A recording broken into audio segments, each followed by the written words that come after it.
Who is the suffering servant in Isaiah 53? I will show you in 5 minutes. Let's take a look at who is identified as the suffering servant. It is clearly righteous Israel. Isaiah 41 verses 8 through 9. But you, Israel, my servant, Jacob whom I've chosen, descendant of Abraham, my friend. Verse 9. You are my servant, I have chosen you and have not rejected you. Isaiah 43 verse 10, listen carefully. You are my witnesses, plural, and my servant whom I've chosen, plural and singular. Isaiah 44 verses 1 through 2, but now listen, O Jacob, my servant. O Jacob, my servant, at the very end. Isaiah 44 verse 21, remember these things, O Jacob and Israel, for you are my servant.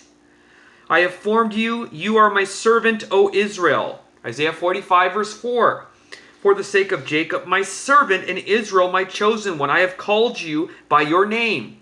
Isaiah 48 verse 20, the Lord has redeemed his servant Jacob.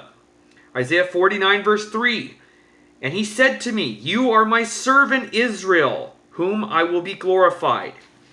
We also see in other passages as well. If you look up Isaiah chapter 54 verse 17, and chapter 63 verse 17, you'll find it there, as well as Isaiah chapter 65 verses 8 through 9, and then also verses 13 through 15 in the same chapter of 65, as well as chapter 66 of Isaiah and verse 14. Elsewhere in Tanakh, we see the similar identification. In Jeremiah chapter 30 verses 10 through 11, we find there, my servant Jacob, do not be afraid, O Israel. In Jeremiah chapter 46, verses 27 through 28, we see there, but as for you, do not be afraid, my servant Jacob, and do not be disheartened, O Israel. Deuteronomy chapter 32, verse 36 and verse 43, for the Lord will vindicate his people and have compassion upon his servants. Again, plural. Now let's take a look at the objections. The objections are, look, Isaiah 53 speaks about singular, him, his. Let's take a look at other places besides Isaiah, because there are some people that will say, I don't care what Isaiah, believe it or not, there are people that will say, I don't care what Isaiah 41 through 49 or 41 through 52. All I care about is Isaiah 53. Answer Isaiah 53. Why is it singular? Well, let's take a look at other places besides Isaiah.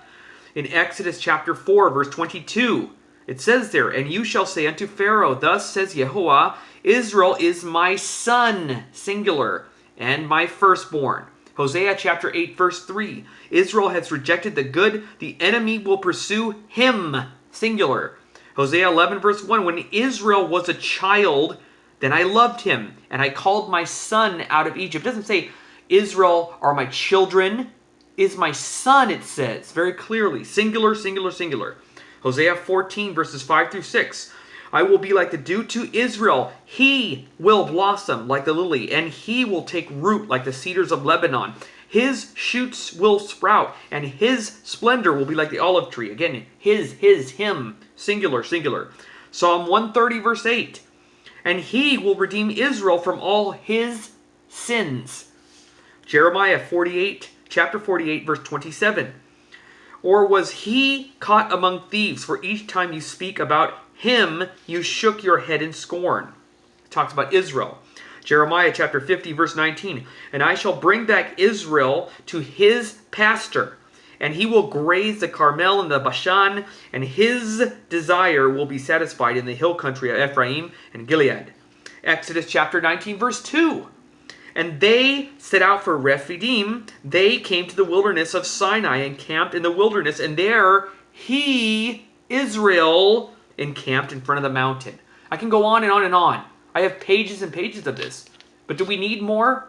It's like beating a dead horse. It's very, very clear. Israel is the suffering servant.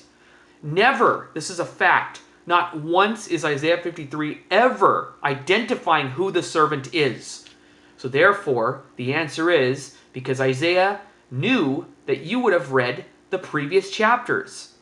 Read in context. Read the chapters preceding and after.